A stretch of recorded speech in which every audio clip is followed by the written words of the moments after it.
Well, blown away. They're absolutely fantastic. Kevin, thanks so much. Um, and now for our final speaker.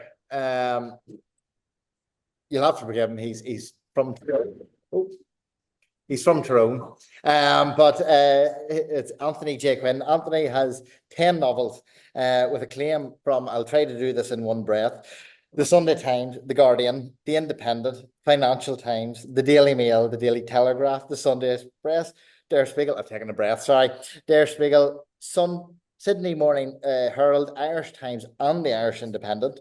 He is academically and has critically written about crime fiction. He currently lectures in creative writing at Queen's, I was going to call it QUB, Queen's University Belfast. He has held a writer in residence post at libraries across the north and in Cavan. I'd say they probably didn't pay him in Cavan, but that's neither here nor there. And he teaches and mentors in the Irish Writers' Centre and the Prisons Arts Foundation. I had the distinct pleasure of doing a mentor session with Anthony. It was absolutely fantastic for the novel. And yeah, I owe him a huge debt of gratitude. I'm absolutely delighted that he's here. And we're getting set up, I think. Yep. Happy days. I'll let him pop up whenever he's ready then. Lovely.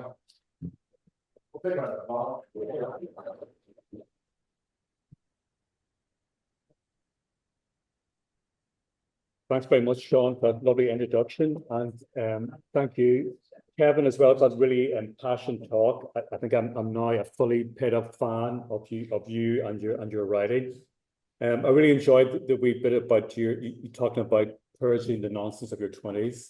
If we all could do that, just with a stroke of a pen or whatever. I wrote a lot of poetry in my 20s, and I'm glad to say it will never see the light of day. So I'm going to talk a wee bit today about the importance of failure in the writing process, which I kind of think was really wonderfully, vividly encapsulated in Kevin's talk there. I'm going to also share some tips on how I've coped with rejection from agents and publishers, as well as some top writing tips. For writers, failure is vital as a driving mechanism because it spurs on innovation, revision, and critical evaluation.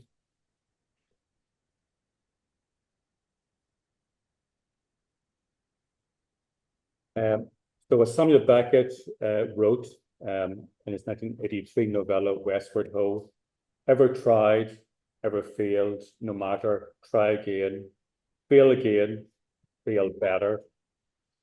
So Beckett's idea of failure is intriguing, especially given our modern ideal of success and achievement at all costs. Failure has been cast as the enemy of progress. However, when it comes to writing, the opposite is true.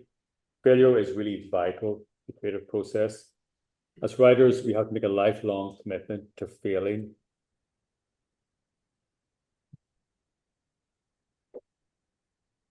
So there are many ways to experience this feeling of failure, but only one way to really fail. If we give up, or worse, never try, then we have failed in a very real sense. If we tie our creative processes to external outcomes, book deals, reviews, prizes, then we do ourselves a great disservice.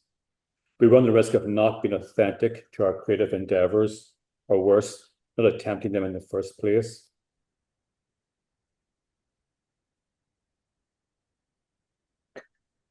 Success and failure on the public level never mattered much to me. In fact, I feel more at home with the latter, having breathed deep of its vivifying air all my writing life up to the last couple of years.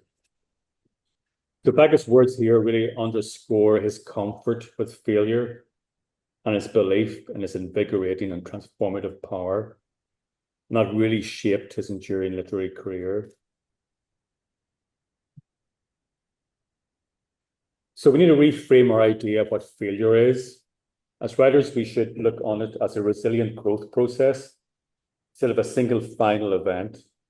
When we experience internal failure of our creative process, we must learn to assess the journey and not the temporary result. As Jeff Tweedy said, the people who seem the most like geniuses are not geniuses. They're just more comfortable with failing. They try more and they try harder than other people. And so they stumble onto more songs. So it's pretty simple. People who don't pick up a pencil never write a poem. People who don't pick up a guitar and try every day don't write a whole lot of great songs. If you don't ask, the answer is always no. There's an interesting experiment that sheds light on the value of practice and iteration versus singular focus. So a pottery teacher divided his class into two groups. He instructed one group to spend the entire week focusing on one single piece of pottery, pouring all their artistic effort into it. The other group, however, was told to create as many different pieces of pottery as possible. So guess which group produced best work? It was a group that made as many pieces as possible.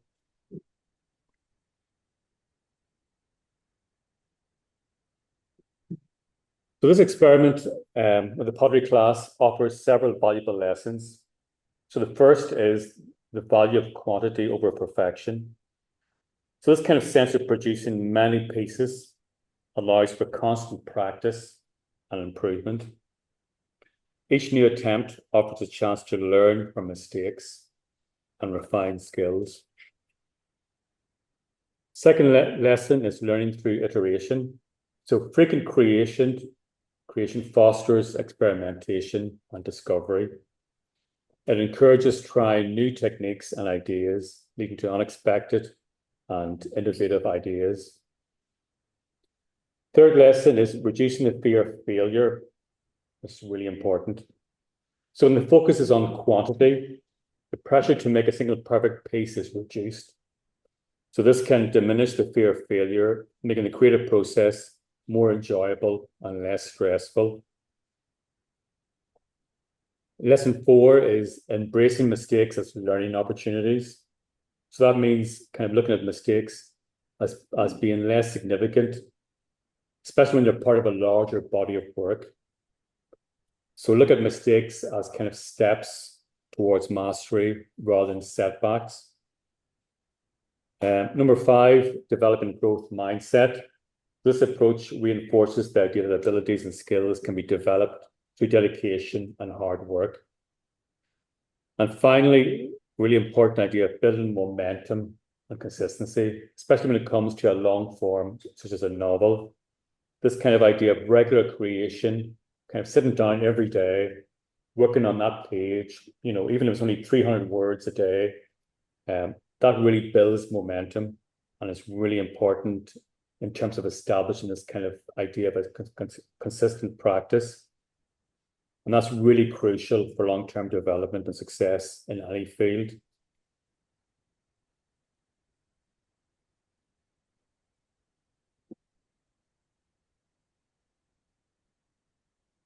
So given that failure is a driving mechanism in the creative process, how can we use it to our advantage?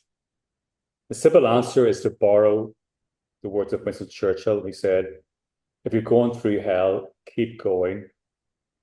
So keep on creating, keep on writing, keep on producing something. As writers, we need to be able to reframe failure and use it to forge a new path for ourselves. I'm going to test you all with a taste of failure now. So I want you to imagine you've sent your first novel out, and that's the response you get from an agent. It's your first novel. It's been a long haul. You've created this big, ambitious piece of fiction, full of characters, scenes, plot development, settings, this whole swirling world of activity. And it's swallowed at least a year of your life, perhaps a good deal more. It's been a test of endurance, and you're mentally and emotionally exhausted. You put on hold relationships, your career, family time, your dreams. But in spite of this, you're now intoxicated with the joy of creating this complete work, this long form that will soon captivate legions of readers. You try not to think about it, but every now and again, your mind wanders to the earthly rewards that may follow: prestige, adulation, fame, money, travel, perhaps even the respect of your parents. But now it comes to a really difficult stage. Send your novel, your pride and joy out to agents and publishers. And within a few weeks, clammy fingered, you open your first email from an agent and it reads something like this. We're rejecting your novel on the grounds that we dislike both your writing style and your choice of content. So this is an actual rejection email used by an unnamed London literary agency. Debbie novels are like great whales, and agents who get hundreds of submissions a week will be ruthless in terms of spilling the blood of your cherished novel. So how would you react? How would you feel reading this? How would you reframe this failure and forge a new path for yourself?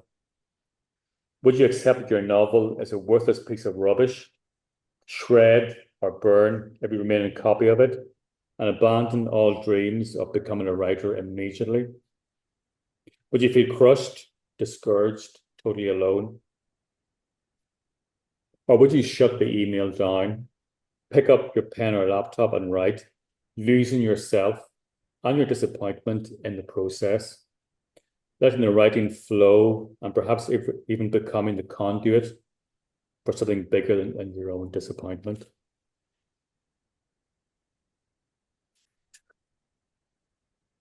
So the desire to get published is powerfully motivating and has myriad rewards. But if it's your only goal, then I say to you, stop right now. Don't write another word because you only drive yourself crazy. Publishing is a really competitive, overcrowded field. And it's essential that you commit to the journey and to the love of writing itself. So getting published takes a lot of time and a lot of effort. Editors and agents rarely respond quickly. And when they do, it's highly likely they'll reject your work.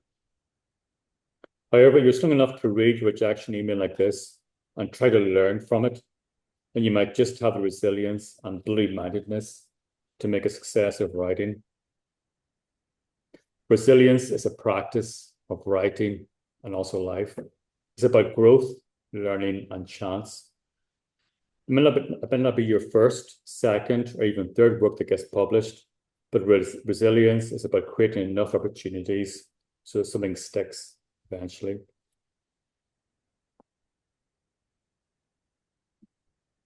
So the act of creation and communication is what makes writing a thing of value in and of itself. It's what makes you a writer. It is difficult, messy, and embarrassing and exhausting. But this is always what you must come back to when you are turned away, turned down, or nothing grows. As Julian Barnes says, you put together two things that have not been put together before, and the world has changed. People may not notice it at the time, but that doesn't matter. The world has been changed nevertheless.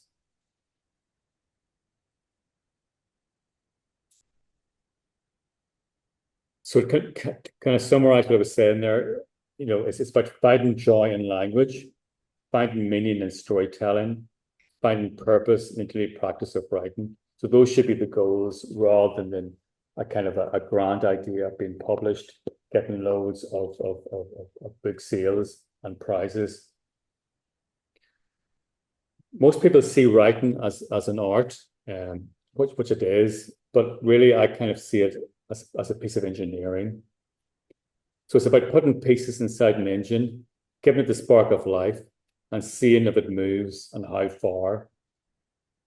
So if something you've tried as a writer hasn't worked, take it all apart, observe each piece, learn more about it, and remake it as something new.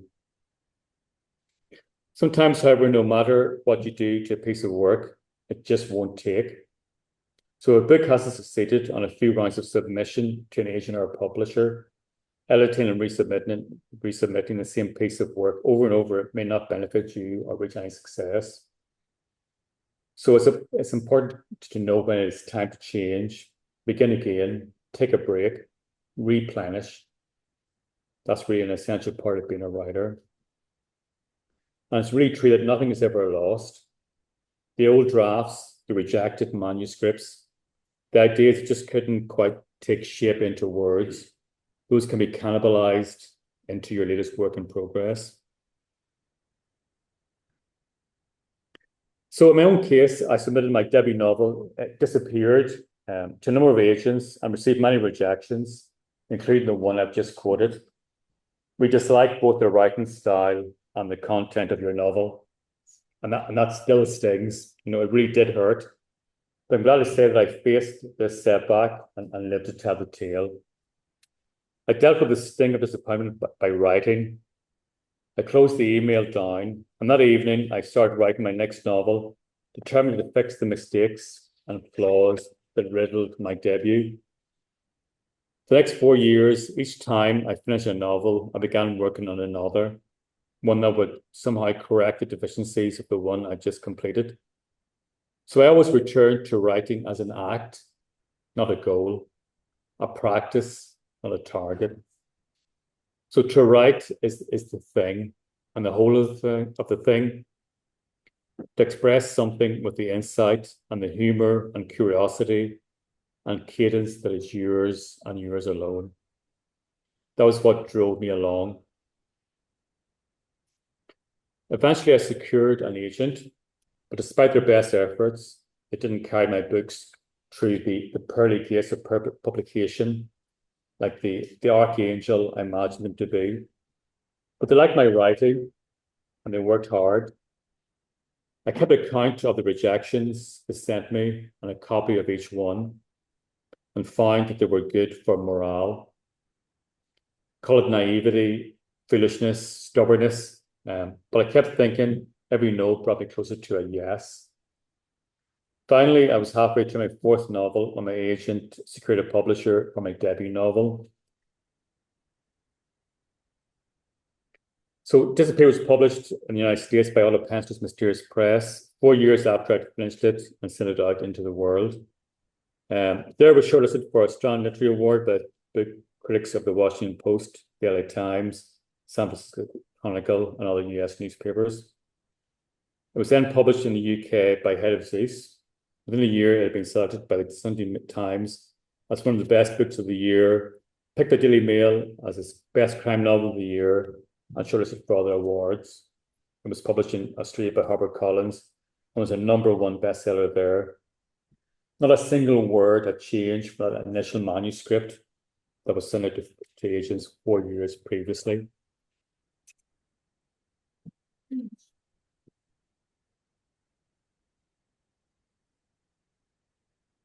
So if there's one thing for me that kind of helps explain why this debut novel, set along the Irish border, was a success across the world, I'd say it was due to the power of its setting and landscape. I think Kevin, in a few instances, with the Chekhov stories, talked about the importance of setting, character, landscape in the initial paragraphs. So very often, especially with debut writers, when a story fails to convince the reader or encourage them to suspend their disbelief, it's because the writer has ignored setting or hasn't properly deployed its effects. When we read a story, we expect it to feel real. Even if it's a life we don't and will never know, we want to enter into it, to live there with the characters. So setting, which refers simply to time and place, grounds the reader in the story in a real physical sense. It also keeps them there, makes the characters appear more vivid and plausible, and can even add to plot and suspense. So successful settings operate on many levels in a story, and for me, setting has been the primary source of fiction in my 10 novels.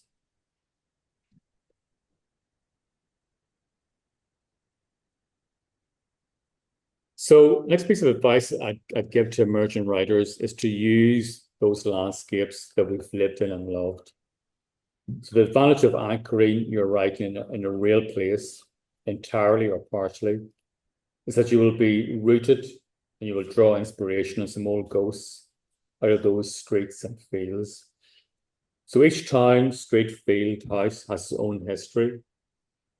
So, and it's cheaper and more effective to write about the places close to home, to find the exotic in the familiar. And the trick is really to treasure your impressions of the places you know really well. And this is a line that has inspired a lot of my fiction. If we opened people up, we would find landscapes. If we opened up me, we would find beaches. This is a quote from a film called Beaches of Agnes, directed by Agnes Varda. And the film tells a story of her life through landscapes and settings, principally beaches.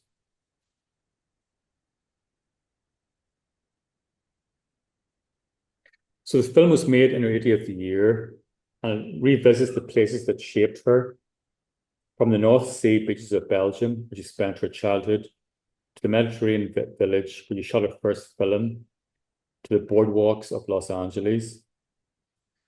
And what this film suggests is that we carry around us a mental suitcase of landscapes, all the places we have lived in or traveled through.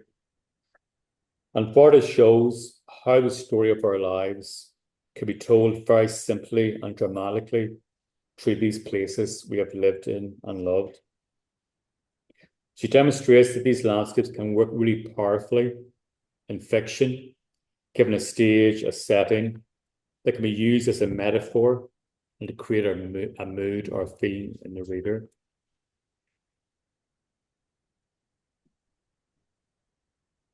So what I'm going to ask everybody now is if you can turn to the person next to you and just ask them about, if we opened up you, what landscapes would we find? So it's a wee bit of a challenge. So talk to the person next to you, have a little chat about those important landscapes.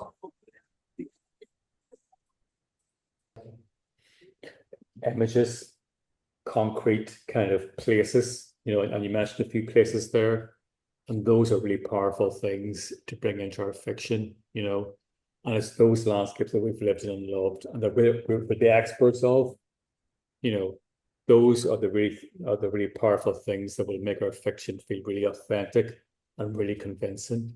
I think that's really the most important thing in terms of our fiction, is to be convincing, you know. And because we're the experts of that landscape, we can paint it in a few details. We don't need to kind of go into lots of detail and overwhelm the reader. We can just pick out the most vivid things, the most interesting things, capture the reader's attention and draw them into the story. I think what's really powerful with that exercise is that, I mean, every time I do it in a group, there's this wonderful hubbub of conversation and this real interest, because somehow landscapes, settings hook us, draw us in, and we kind of, you know, we almost identify and we kind of project our own landscapes upon what are those landscapes that we hear from the other person. There's a really lovely line from Patrick Kavanagh, which kind of builds upon that. He really captures the essence of deep experience in his writing. To know fully even one field or one land is a lifetime's experience. In the word of a poetic experience, it is depth that counts, not width. A gap in a hedge, a smooth rock, surfacing a narrow lane, a view of a woody meadow, the stream at the junction of four small fields. These are as much as a person can fully experience. So Kavanagh's words really highlight the importance of immersing oneself in the intimate details of a single place. And they suggest that true understanding and appreciation come from depth of experience rather than breadth. So this very kind of bounded world of familiar landscapes, it's not a perimeter or a boundary, it's really a space through which we see the world. So think of specifics when you're creating a landscape, and this ties with Kevin's wonderfully vivid talk about brushstrokes. So it's that idea of don't use broad or vague brushstrokes. Think of really an intense concentration on the particular, really scrutinize what's close at hand, give the reader the really specific, vivid, interesting details of that landscape. So construct your world out of a few carefully selected details. And it's really important to select the details that the observing character, your main point of view, notices, and arrange them in an order that reflects their state of mind and their angle of vision. So it's about really staying as close as possible to the thoughts and feelings of your main character, and that's your anchor. Be wary of the story coming to a dead stop while we admire the scenery. So keep the narrative flowing through the description and past it.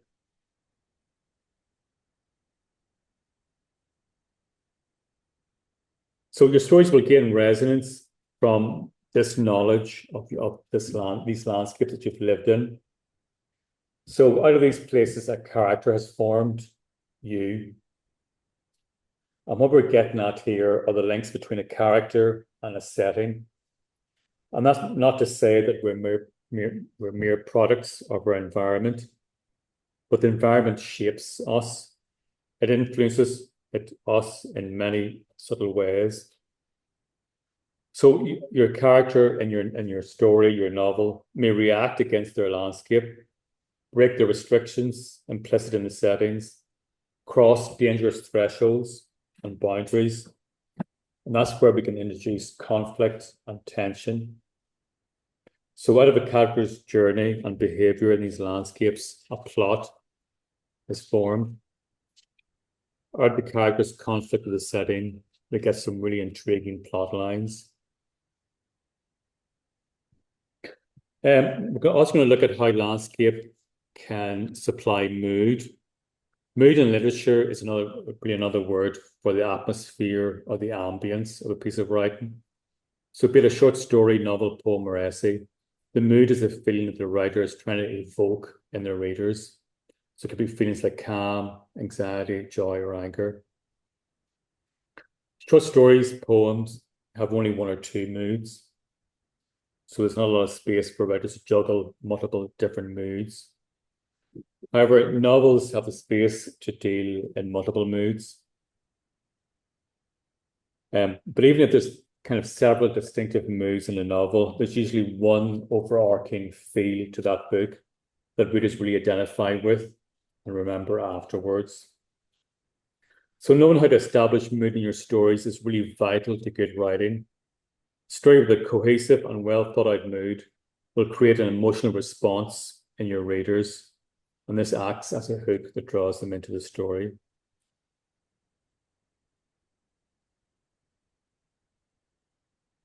So as well as grounding the reader in the physical time and space, setting can enhance the emotional landscape of the piece, affect the atmosphere and mood. Describing a place is hugely important for creating a mood, and sometimes the location is less important than how your character feels about it. So really try to focus on how your character sees this landscape, what they're thinking about, why they would choose to look at certain things, how their attention is drawn to certain things. And that can be a really effective way of showing their mood. In terms of pace, changing the location can be really important. It can really help increase the sense of pace, alter the mood of the story, and change the pace dramatically. Also, a well-described setting can also evoke a great deal about the character that chooses to inhabit that setting. So here's a good example of setting the mood through your handling of the setting.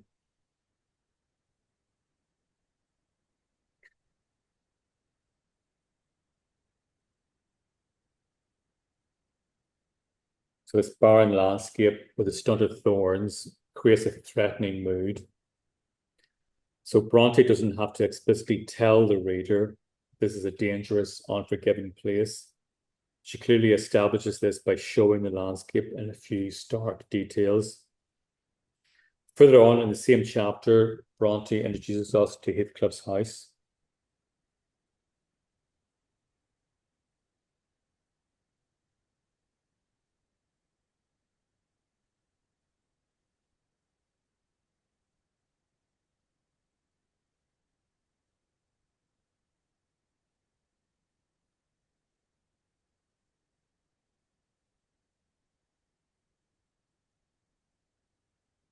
So the interior of the house here, with its darkness, creates a sensation of threat. So the smooth white stone adds coldness. But the narrator doesn't stop there. So she uses interesting verbs to make the mood spooky and sinister. So chairs lurk in the shade. This is a good example of personification, giving a really human quality to an object. Dogs haunt recesses. Again, the idea of haunting is one we normally associate with ghosts rather than with dogs.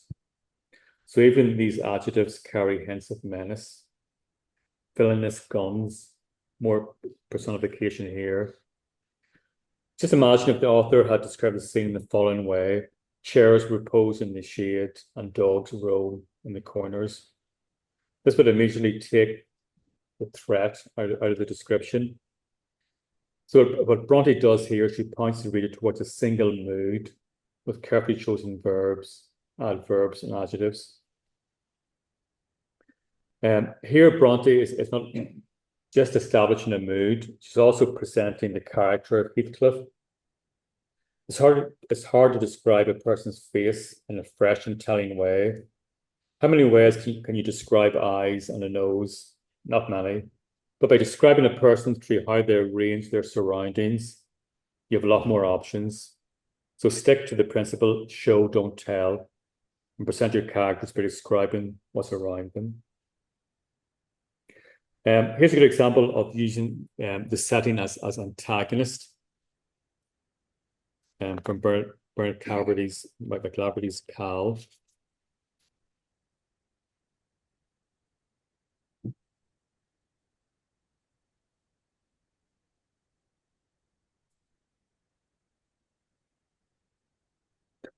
So this kind of brings us into the idea about the character's relationship with the setting. Are they an insider or an outsider? Cal, obviously here, is an outsider.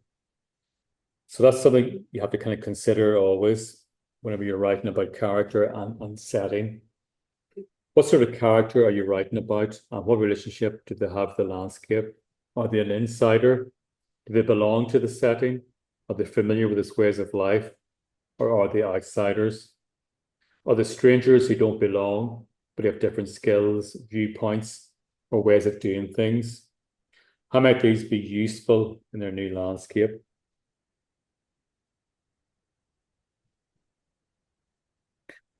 If they're an outsider, what elements of their new world are most different or challenging for them? What skills or knowledge from the old world can they put to use in this new world?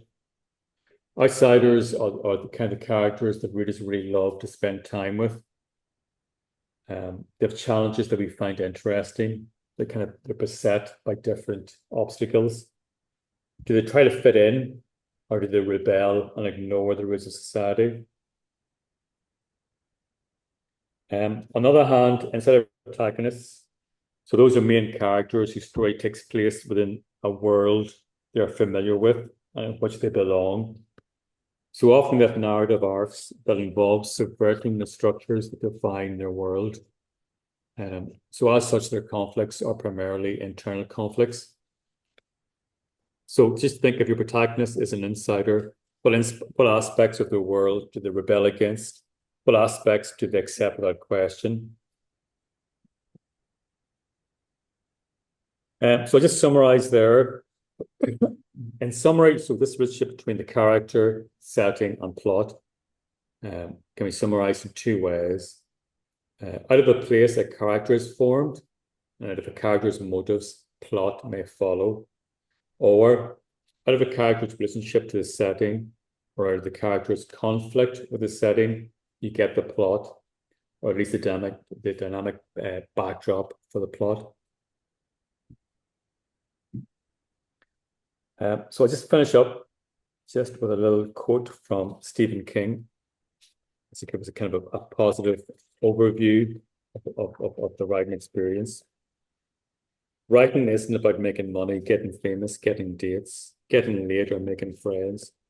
In the end, it's about enriching the lives of those who will read your work and enriching your own life as well. It's about getting up, getting well, and getting over. getting happy. Okay, getting happy. Thanks, everybody. So, thank you, Anthony. A lot to take away from that. Yeah, that's it. Firstly, I just want to say a massive thank you to everyone who came. I hope you enjoyed the day and if you got something out of it as well. Massive thank you to all the speakers, those who've travelled near and far to do it. And just to finish up, I'll hand over to Deidre for our last few words as Queen of Blue Marbles. Very long. Thanks, guys, for showing up, and for Anna for letting us use her laptop. Thanks, everybody. Hope to see you again. Hope to read you on the shelves, gentlemen. Appreciate it. Thanks so much. All right. Bye, Russell. Talk to you later. It's not just me, it's everybody online. Thank you for all the guys that came in online. Thank you. All right. Yeah. Great. We'll And it's catch you going guys to be later. it's going to be recorded and edited with all the glitches out. So good night. We'll see you guys. Thanks very much. Thank you, guys.